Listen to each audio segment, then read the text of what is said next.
Sarah Mitchell walks alone, but some battles follow you everywhere. They thought she was an easy target. They were wrong. Some nights change everything. This is the story of one woman, one mistake, and the brotherhood that never forgets its own. The neon lights of Murphy's Diner flickered against the wet pavement, casting fractured rainbows across the downtown alley. It was past midnight when Sarah Mitchell pushed through the glass doors, her cane tapping a steady rhythm against the concrete.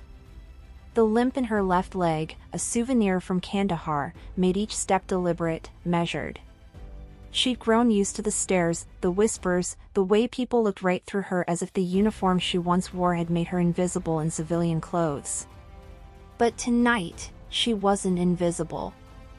3 shadows detached themselves from the brick wall as she made her way toward the parking lot. The streetlight above flickered once, twice, then died completely, plunging the narrow alley into an amber twilight. Sarah's hand instinctively moved to her purse strap, muscle memory from a different kind of battlefield kicking in. Well, what do we have here? The voice cut through the humid air like broken glass. The leader stepped forward, leather jacket, gold teeth, and eyes that had seen too much violence and not enough consequence. His companions flanked him, blocking her path to the street. Sarah stopped walking. Her breathing remained steady, controlled. Gentlemen. Her voice carried the calm authority of someone who had once talked wounded soldiers through their darkest moments. I'm just heading home. Not so fast, Gimp. The word hit like a slap, but Sarah's expression never changed. Nice purse.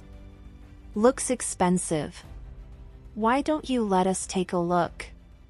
The alley seemed to shrink around them. Somewhere in the distance, a siren wailed. A bottle clinked as it rolled across the asphalt. Sarah's fingers tightened around her cane, not in fear, but in calculation. For a moment, the alley faded. The sounds of the city dissolved into the thunderous roar of helicopter blades cutting through desert air. Staff Sergeant Sarah Mitchell was 25 again, crouched behind a concrete barrier in Forward Operating Base Chapman, Afghanistan. The familiar weight of her medical kit pressed against her back as mortar rounds exploded in the distance. Medic! Medic! The cry pierced through the chaos, and Sarah was moving before the echo faded. Through smoke and gunfire, she reached the wounded Marine, barely 19, blood seeping through his tactical vest. Her hands worked with practiced precision, applying pressure, inserting in 4, whispering reassurances she wasn't sure she believed herself. You're going home, soldier. You're going home. She'd saved 17 lives that deployment. Lost count of how many she couldn't save. The Purple Heart gathering dust in her apartment drawer couldn't fill the hollow spaces left by friends who came home in flag-draped boxes. 3 tours, 2 commendations, and 1 improvised explosive device that turned her left leg into a puzzle of titanium and scar tissue. The VA hospital, sterile, cold, and silent. The doctors spoke in measured tones about adjustment periods and civilian integration.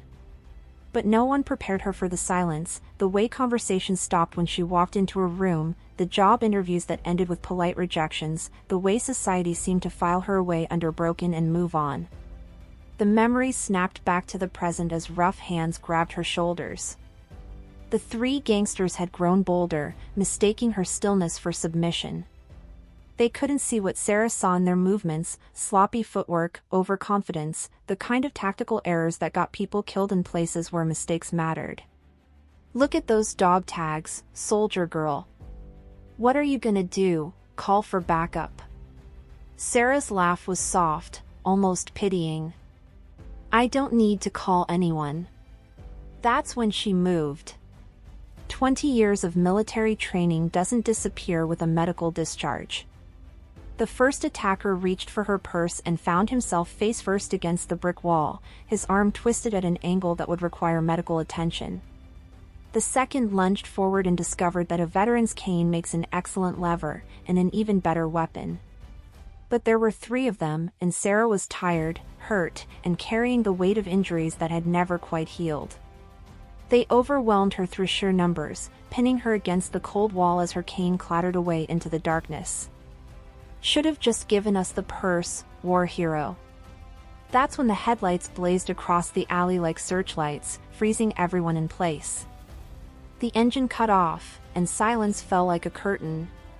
Car doors opened with military precision, not slammed, but closed with the controlled movement of people who understood that noise could mean death. Sarah's attackers squinted into the glare, suddenly uncertain. The air shifted, heavy, expectant, the kind of silent soldiers know right before contact. From the light, they came. For men in civilian clothes, but everything about them screamed military. The way they moved, coordinated, purposeful, lethal. Their eyes swept the scene with tactical awareness that missed nothing. These weren't off-duty cops or good Samaritans. These were predators, and they'd just found someone threatening their pack. The leader stepped forward, and Sarah's heart nearly stopped. Master Sergeant David Chin. She'd pulled shrapnel from his chest in a bombed-out school in Kabul. She'd held pressure on his femoral artery while calling for extraction. She'd saved his life, and he'd never forgotten. "Evening, Sergeant Mitchell." His voice was conversational, but the 3 gang members suddenly realized they were no longer the most dangerous things in the alley. "These gentlemen bothering you?" What happened next lasted maybe 15 seconds, but it felt like slow motion. Chen's team moved like water flowing around obstacles, efficient, inevitable, unstoppable. The first gangster swung a punch and found himself unconscious before it landed. The second tried to run and discovered that Delta Force operators don't allow tactical retreats.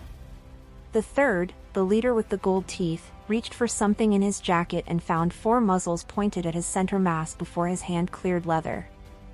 "I wouldn't," Chin advised quietly. The golden teeth chattered as hands slowly rose in surrender. Police sirens grew louder, painting the alley walls in red and blue. Sarah straightened her jacket, picked up her cane, and stood tall despite the throbbing in her leg.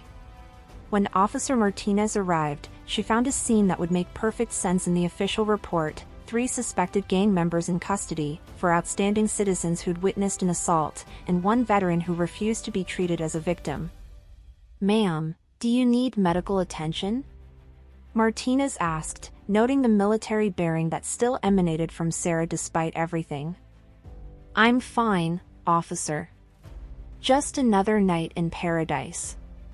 But as the handcuffs clicked and the suspects were loaded into patrol cars, Martinez caught sight of Sarah's service patches. Without a word, she snapped to attention and offered a crisp salute, one warrior acknowledging another. Chin approached as the circus of emergency vehicles began to clear. "Sarah, you okay?" She nodded, studying the face of the man she'd last seen on a medevac helicopter, pale from blood loss and barely conscious. "Looking good, Sergeant. Clean living agrees with you." "We were in town for Miller's memorial service," he explained. "Never expected." He gestured at the alley. "Miller?" Sarah's voice softened. She remembered Miller, a kid from Iowa who collected postcards and never met a stray dog he didn't try to adopt. Another name on a wall she'd never see again. "Yeah. Took some rounds in Syria last month." Chen's jaw tightened.